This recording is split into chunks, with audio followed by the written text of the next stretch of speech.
This week on the Communicators, key executives from Sprint and the Communications Workers of America share their differing views on the impact of the proposed merger of AT&T and T-Mobile on the wireless industry, on the jobs of communications workers, and on consumers.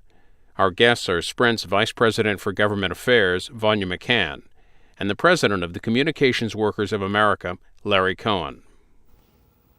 And this week on the Communicators, we have two guests to talk about the proposed ATT-T-Mobile merger. Vonya McCann is Senior Vice President at Sprint Nextel, and she is our first guest. Ms. McCann, why did Sprint file its own lawsuit against the merger even after DOJ filed its suit? Thank you. The Department of Justice is very capable, and we have every confidence that they will prevail in court. But Sprint has said from the very outset that this transaction would harm consumers and competition, and we filed suit to contribute our expertise and our resources to prove that the transaction is illegal. Also joining us here on the Communicators this week is Juliana Grunwald of the National Journal. So your decision to file the lawsuit, does that reflect any concerns with the Justice lawsuit? Oh no, as I said, the DOJ, if you take a look at their complaint, they have a very strong case, and we have full confidence in its ability to prevail. Now, you mentioned some of the concerns that you and other critics of this deal have raised about it, citing competition, possible raising of prices, impact on innovation. But what impact do you think this specifically would have on Sprint, on your company? Well, the main concern that we have raised both with the Department of Justice and with the Federal Communications Commission is that if the transaction were allowed to go forward, there would be two companies, AT&T, the combined ATT, T-Mobile, and Verizon. And those two companies, who are former Bell companies, would create a duopoly, which could use its influence to damage Sprint's business. They control critical inputs over which Sprint and other wireless companies, it's not just Sprint, but other independent wireless carriers, these inputs we need to compete against them, backhaul, roaming, and spectrum. By raising the price of those services to us, they raise our costs and costs to consumers. And that would damage our ability to compete against them. And we've raised this as a big issue in the litigation. Ms. McCann, you said for your ability to compete. Is Sprint competitive now with the two larger AT&T and Verizon companies? Sprint goes out there and competes every day. I mean, we are a independent and aggressive competitor. But there are certain things that prevent us from being able to be as competitive as we would like to be.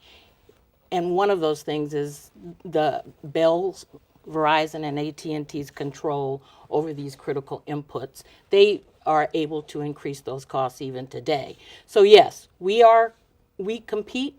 We are able to succeed in the marketplace, and we have been doing so with increasing success over the last few years. About 55 million subscribers to Sprint services at 52, this point. yes. 52 million. Mm-hmm. Is the marketplace viable for more than two or three companies? Oh my goodness, though? yes. We believe so. And we believe that the Justice Department believes that it can support more than just two companies. Look, in the beginning, there was a duopoly.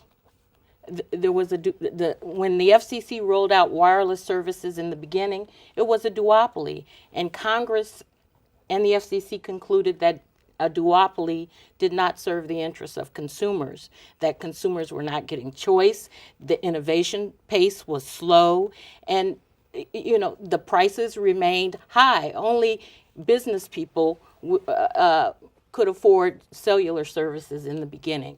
So Congress and the FCC decided to make more spectrum available and provided to independent companies. That's how Sprint was able to enter the business. And after Sprint and other companies entered the business, you began to see a lowering of prices, a greater variety in handsets, more innovative services and plans. Before, there was just a plan. You paid basically the same thing no matter which carrier you got under the duopoly. Nobody wants to go back to those days. T-Mobile and AT&T have said that they would have a difficult time competing on their own if this merger does not go through. AT&T said they would have a difficult No, time. no, T-Mobile. Oh, okay. That T-Mobile would have a difficult time, competing on its own if they don't merge with somebody. Do you have any comment on that? Sure. T-Mobile's profitable today.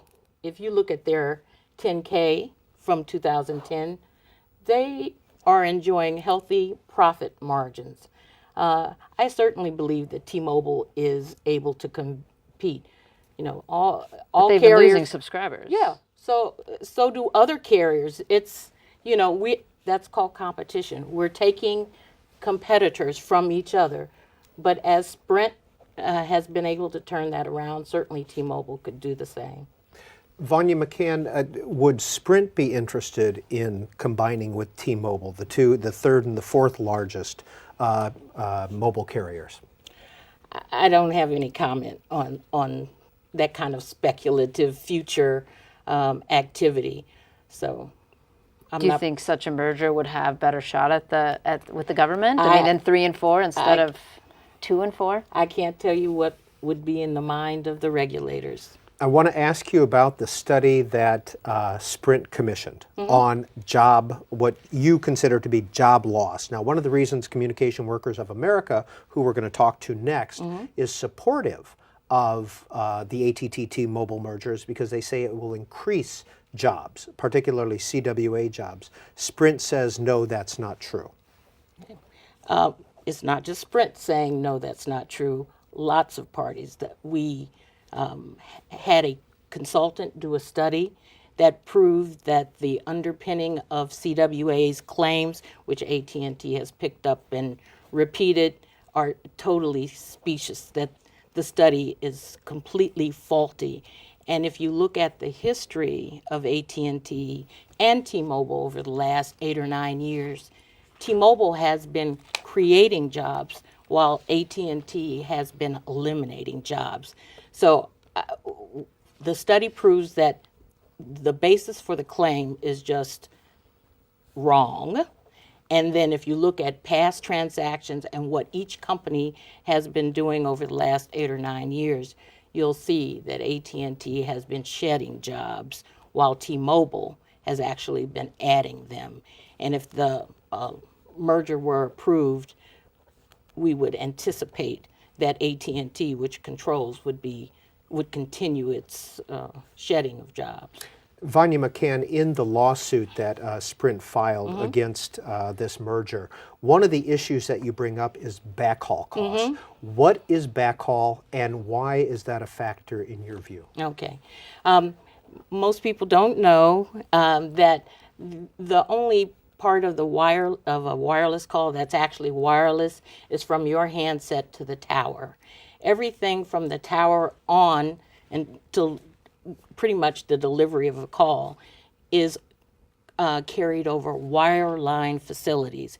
And a portion of those facilities are called backhaul because you're hauling the call back to a switching center. Okay? So that's backhaul. Those services are provided by the local telephone companies, which include AT&T and Verizon. They are the 2 largest wireline telephone companies in the United States, as well as the 2 largest wireless. So their control over these backhaul facilities significantly affects the price of wireless service because they can increase our costs by saying you have to pay more for these services, and then we're not able to be as competitive as we'd like with our services to consumers. What if the Justice Department were to impose conditions on the merger saying you can't raise the price on backhaul services, you must make deals on roaming in accordance with a new FCC rule? What if they were to impose those conditions? And I know you've said before you don't think any conditions can satisfy this, but have you guys revised your thinking on that?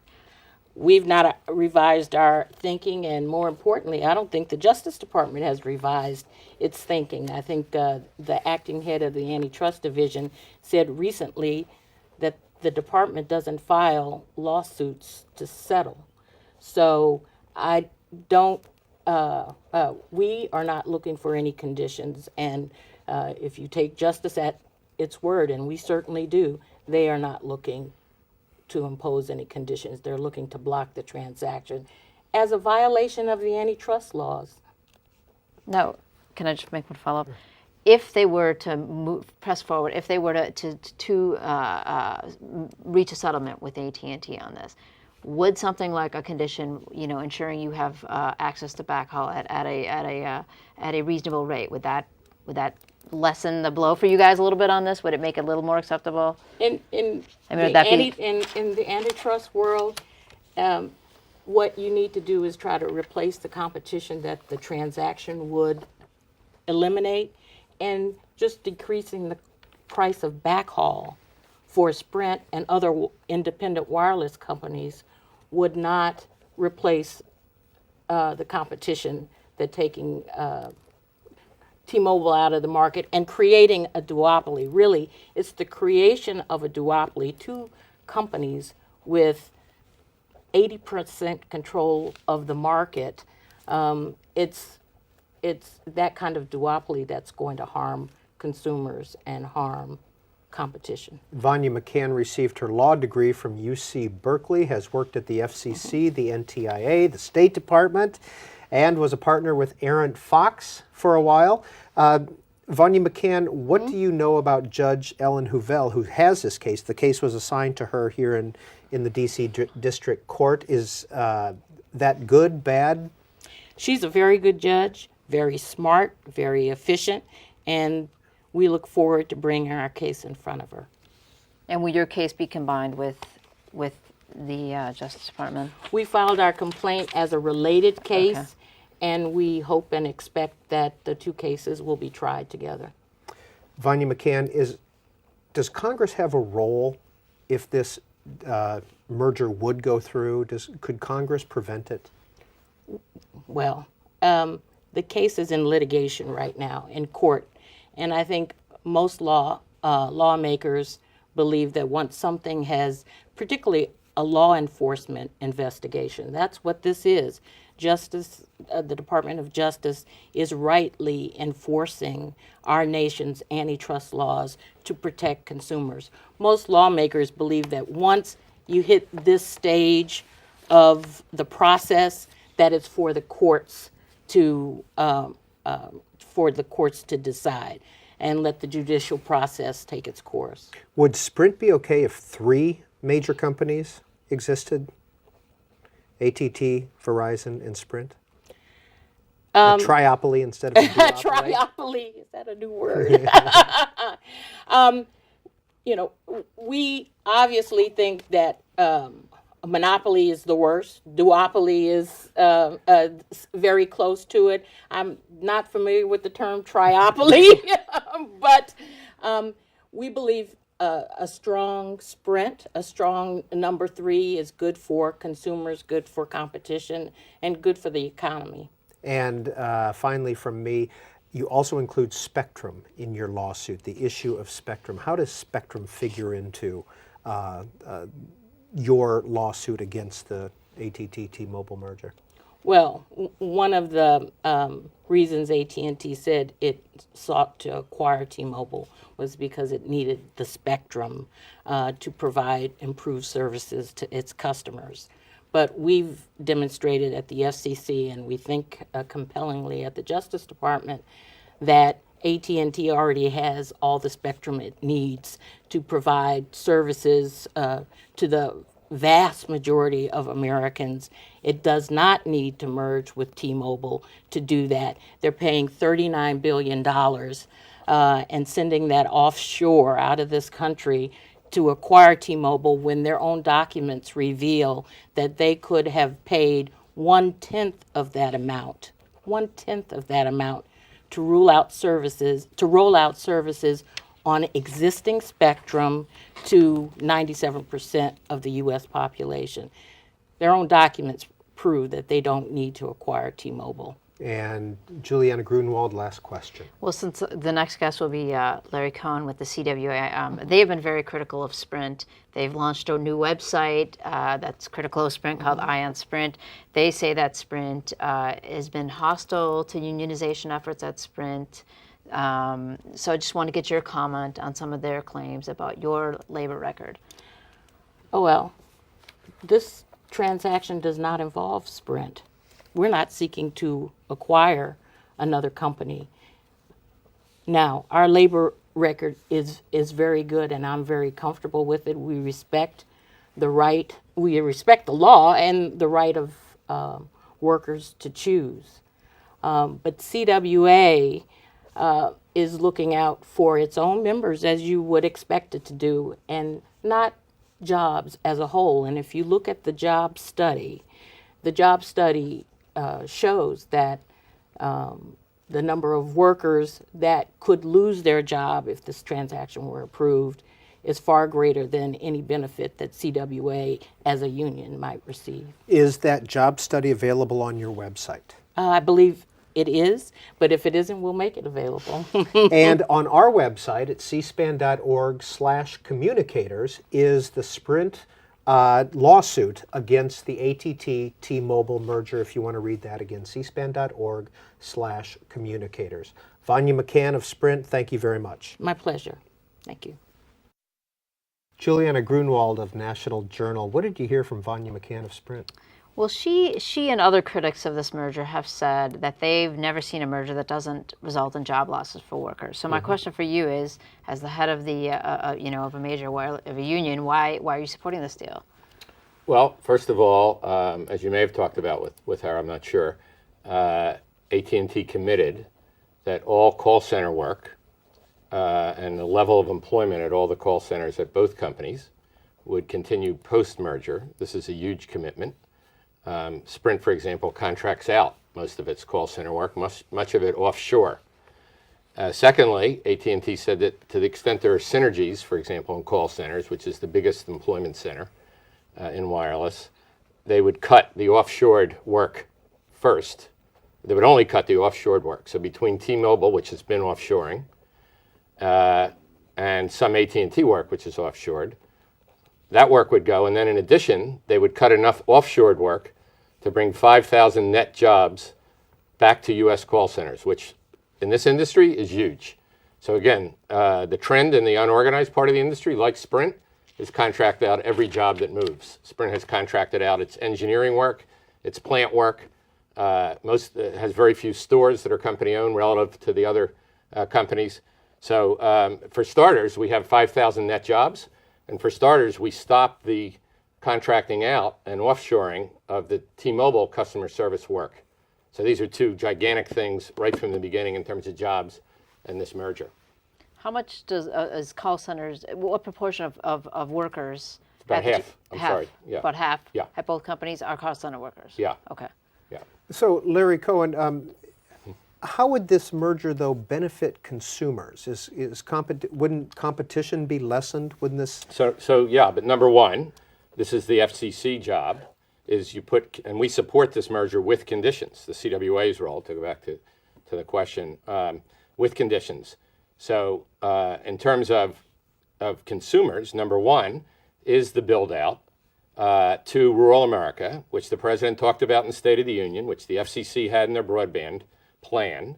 The main way you're going to get high-speed internet, which is 10 megs downstream or more, that's the way what we would call high speed. Right now, rural America is likely to get 1 meg, wireline or wireless. But the only way you're going to get it is wireless. Nobody's building out, sadly, other countries are, but in this country, nobody's building out wireline into rural America. And so AT&T was prepared as a condition, this is in writing, not some kind of promise, to say, we will reach, and again, this would have been up to FCC, or would be up to FCC, 98% of all households with 10 meg service downstream, within, I think by 2014, it might have been 2015. That build out already, I mean, who are consumers? The people who live in rural America are consumers, not just those who live on Wall Street and have many, many choices.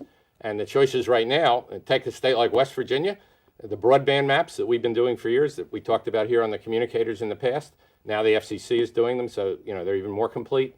The service in a state like West Virginia, the entire state is almost nothing in terms of high-speed internet. Verizon dumped all its wireline to a company called Frontier, and on the wireless side, there's no real high-speed internet in West Virginia.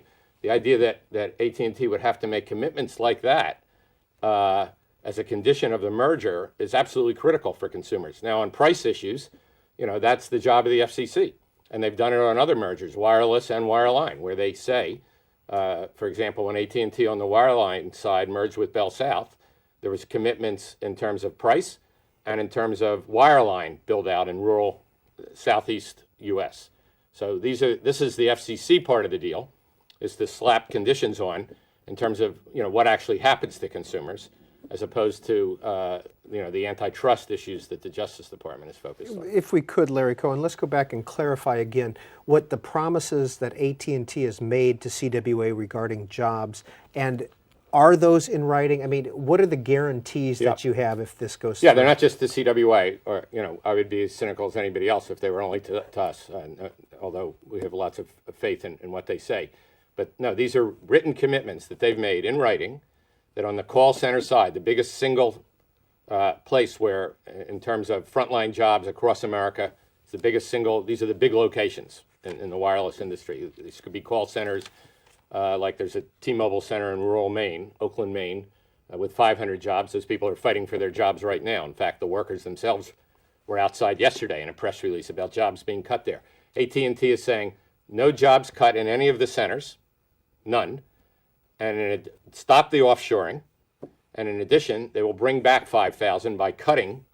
Now, they'll probably cut more than 5,000 jobs in Asia, but there'd be a net gain of 5,000 call center jobs in the U.S. in these centers. That's a huge shift in terms of what's happened in this industry, particularly what Sprint has done in the industry, what T-Mobile is doing right today in this industry, which is competing by cutting costs. And this is a huge reason why the U.S. economy is in the toilet. Big companies that are profitable compete by cutting costs, not by raising revenues. And how do they do it?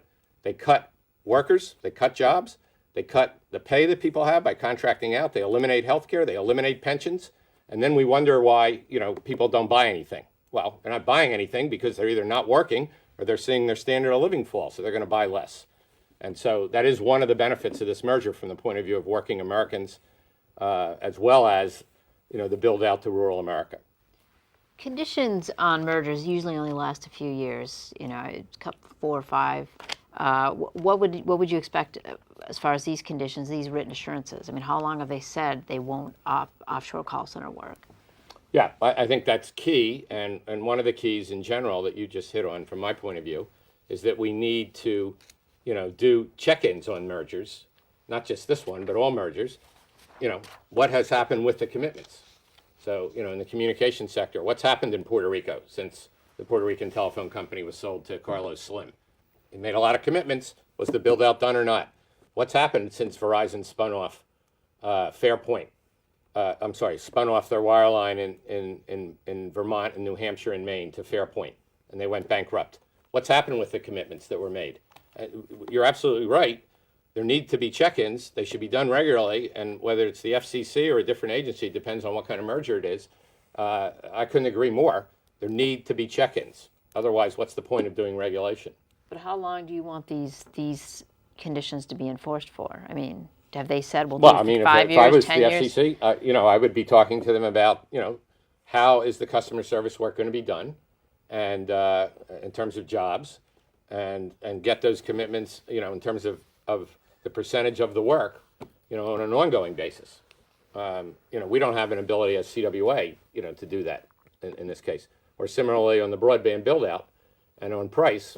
I mean, it's a question of what they ask for as conditions for the merger to be approved. Larry Cohen of Communication Workers of America. If this merger does not go through, if DOJ prevails, what happens to T-Mobile?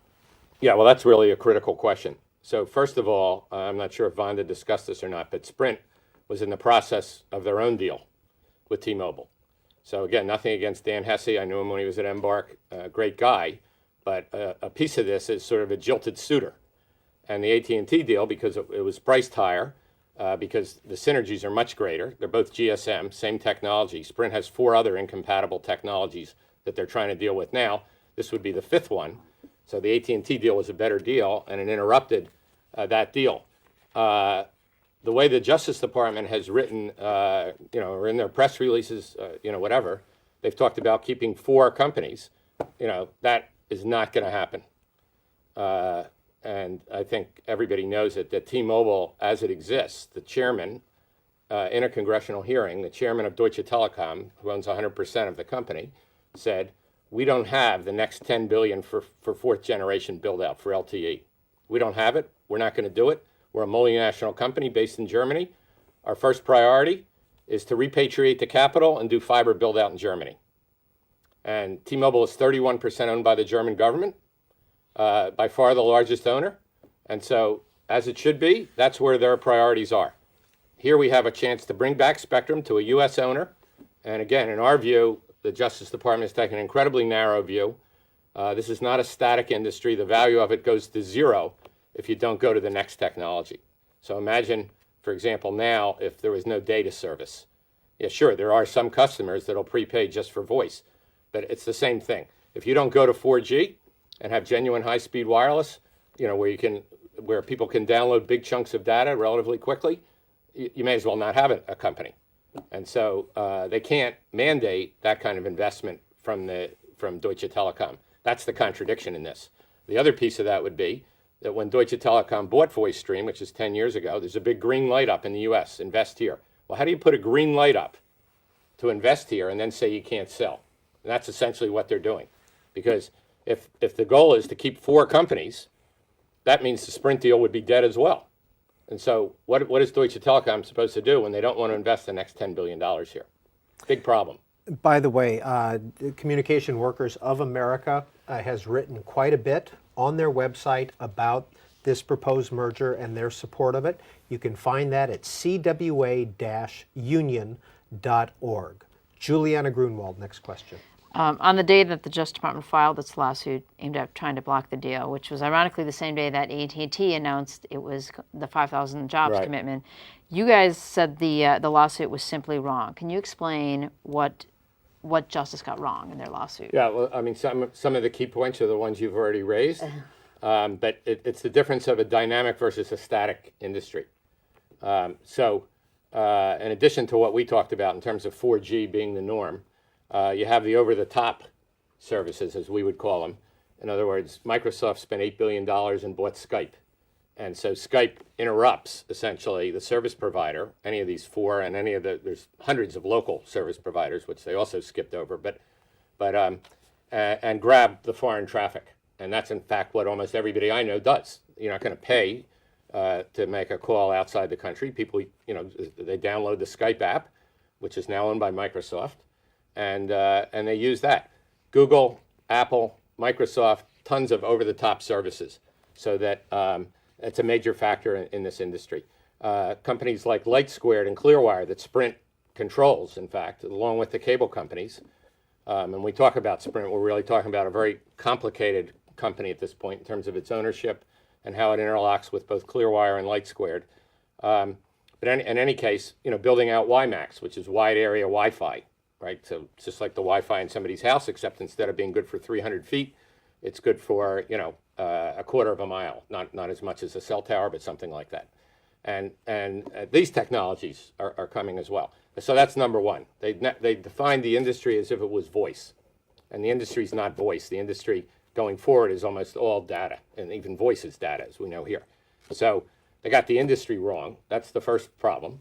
Defining it as if it was a voice, competition in terms of carrying a call. The second thing is, unlike when they reviewed the Verizon-Alltel merger, where they specifically said that while there are national networks, the decision as a consumer is a local decision. And so when you look at key cities across the U.S. and you look at the order of say the top 6 or 7, and there's more than 4 choices, there's at least 6 or 7 in most markets, you see that the correlation from one city to another is not that high. So you might see a Verizon, number 1 in 30 of the top 100 cities. It's probably more than that in Verizon's case. They're the largest provider. But when you go down the line, even to the first 5, they're not going to correlate very highly because they're going to be very different in different markets. Well, in this case, unlike the Alltel case, the Justice Department said, we're looking at 4 national companies. We're going to rule this way because we want to keep 4 national companies. Well, in fact, you do have national networks, true, but you have really local markets that are very easy to disrupt based on price, roaming agreements, etc. So those are really the 2 big things we would say they got wrong. The third thing is the public policy issues, which they could say, well, they're not really before us, but the public policy issues, including jobs, we're supposed to say that jobs trumps everything. It clearly didn't trump in this case. It's not just about the jobs at T-Mobile. It's also the jobs in rural America, the economic development that's going nowhere, because we're not getting high-speed internet in rural America now, and the economic development is frozen all across the country. Mr. Cohen, do you know if you would be opposed if this were a Sprint T-Mobile merger? Well, again, it would depend on the conditions. I don't think so. The 2 main things that we cared about, jobs, which means end offshoring. Sprint is offshored even the tech jobs, first to Ericsson, and then Ericsson moved them out of the country. So first would be jobs, and second would be broadband build-out. Financially, they're in no position to do that. They've got a highly complex financial structure. We wish them well. They do have the cable companies, backing them, Time Warner and Comcast. So, we don't see a duopoly danger. Again, commenting on something I heard a few minutes ago here, because it's not in the interests of Comcast, Time Warner, let alone the Sprint owners, to see Sprint go away. Verizon's not buying Sprint. Some people talked about that even in these congressional hearings. Verizon has their hands full. It's a combination of Vodafone, the largest wireless company in the world, and Verizon. People don't realize Vodafone owns 45% of Verizon Wireless. That's enough for them to untangle. There's no way Verizon is going to focus on buying up Sprint. So, these are the issues that we see as sort of underlying all this. And to your question about Sprint T-Mobile, we would see it as a very troubled merger in terms of public interest questions. And also, obviously our number 1 thing is workers and employees and employee rights. And the Sprint record, look up La Conexión Familiar, which is the family connection. This is where Sprint, right before a National Labor Relations Board election, closed the center, offshored the work, moved the work out of the country. In San Francisco. In San Francisco, exactly. 400 workers, mostly Latinas, lost their jobs when that center was closed. And we have time for one more question from Juliana Grunwald. Will the Obama administration's decision to fight this merger have political consequences for the president as he seeks re-election and for Democrats, who are often your allies? Yeah, well, I think it does have political aspects to it. Again, the question is, here's the Justice Department. The White House would say, they're only looking at numbers. Well, yet there was a policy decision to look at national networks instead of local. The president has had a policy for 2 years, really, for rural build-out. And so, yeah, we are concerned that if we say one thing, rural build-out, rural build-out, rural build-out, and then when we have a chance to get it, we ignore it, I think it's a problem. This is the Communicators and Larry Cohen of the Communication Workers of America. He is their president, has been our second guest today. We will continue to follow this issue on the Communicators. cspan.org/communicators is our website. Mr. Cohen, Ms. Grunwald, thank you very much. Thank you.